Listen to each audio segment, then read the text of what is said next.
ओम श्री गुरुवे नमः।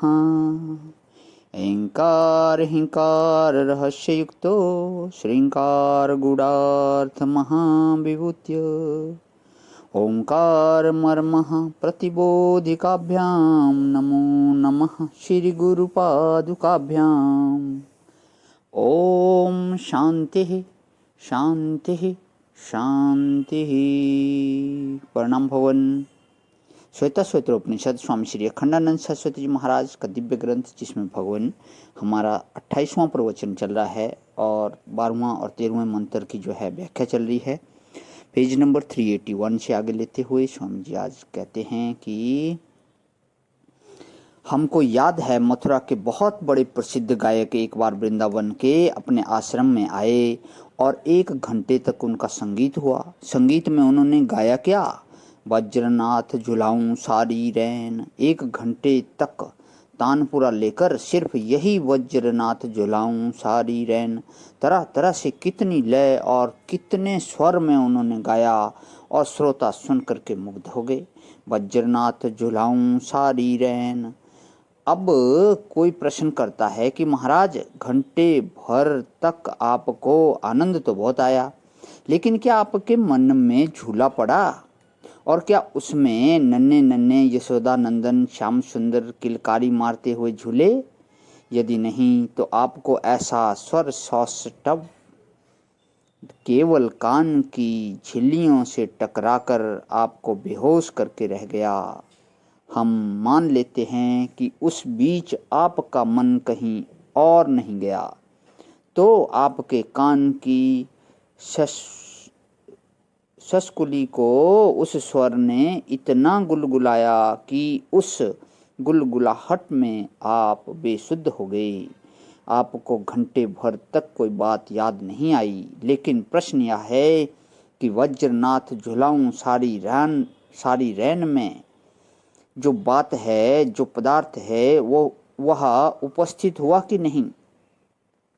कि भाई, यदि तुम्हारे मन में सावन का महीना आ गया, यदि तुम्हारे मन में वृंदावन का निकुंज प्रकट हो गया, उसमें झूला पड़ गया, उसमें श्याम सुंदर झूलते हुए दिखाई पड़ गई, तब तो उस स्वर में सौष्ठव है, अन्यथा नहीं। पदार्थ का साक्षात्कार हुए बिना जो पद का सौंदर्य है वह बाहरी वस्तु है। तो स्वर सौष्ठवम का अर्थ है कि ऐसा स्वर सौष्ठव हो जाता है कि उस पद में कहे हुए अर्थ का साक्षात्कार कराने का सामर्थ्य वाणी में आ जाता है। एक बार बोल दिया कृष्ण और सबकी मति कृष्ण में चली गई। एक बार बोल दिया शिवो अहम और नाम रूपात्मक प्रपंच से अतीत ब्रह्म से तादात्म्य का अनुभव होने लगा।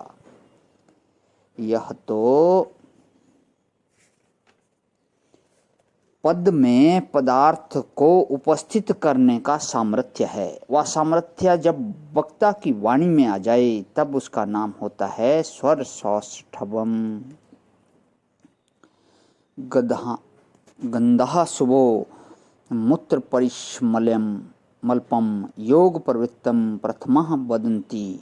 गधा शुभो भवति मूत्र पुरुषम अल्पम भवति इति मेताम योग प्रवृत्तिम प्रथमः वदन्ति। गधा शुभो भवति, पृथ्वी अपना रूप निखार देती है, शरीर में से शुभ गंध निकलने लगती है, जिसमें मन में एक प्रकार का आमोद आवे। संस्कृत में गंध के लिए आमोद शब्द है। आमोद का अर्थ संस्कृत में आमोद और प्रमोद नहीं है। आमोद शब्द का अर्थ प्रसन्नता है। जब एक प्रकार का निर्विषय आनंद आने लगे, भोगने को तो कुछ नहीं मिले और निर्विषय आनंद शरीर में उदय हो जाए। मूत्र परिश्मल्पम माने पाचन शक्ति बढ़ जाए, मूत्र अल्प हो जाए। जो अधिक मूत्र होता है कि अधिक शौच होता है, वह पाचन शक्ति की दुर्बलता का ही घोतक है। भला तो मूत्र परिश्मल्पम माने बारंबार लघु शंका के लिए, शौच के लिए नहीं जाना पड़ता है, पाचन शक्ति उसकी बिल्कुल ठीक हो जाती है। गंधा शुभो मूत्र परिष्मल्पम, ये तीनों पृथ्वी और जल के प्रसाद का लक्षण है।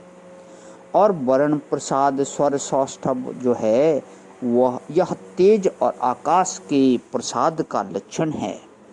और लघुत्वम यह वायु के प्रसाद का लक्षण है। और आरोग्य या जल के प्रसाद का लक्षण है। और अलोलुपता सूक्ष्म शरीर में व्यक्त होने वाली योग सिद्धि है। अपने शरीर में ये पांचों भूत प्रसन्न होकर के रहें, क्योंकि तुमने इनको काटा नहीं है। ये नाराज किसके ऊपर होते हैं कि जो इनको काट कर छेदन भेदन करके जो इनमें मैं करता है उसके प्रति ये नाराज हैं। और उस तत्व को पूर्ण रूप में जानकर जो तादात्म्य करके रखता है उनके प्रति ये प्रसन्न हैं। तो आज यहाँ पे 28वां प्रवचन जो है विराम लेता है। इस आगे का कर लेता हूँ भगवान। ओम शांति शांति शांति। प्रणाम भगवान।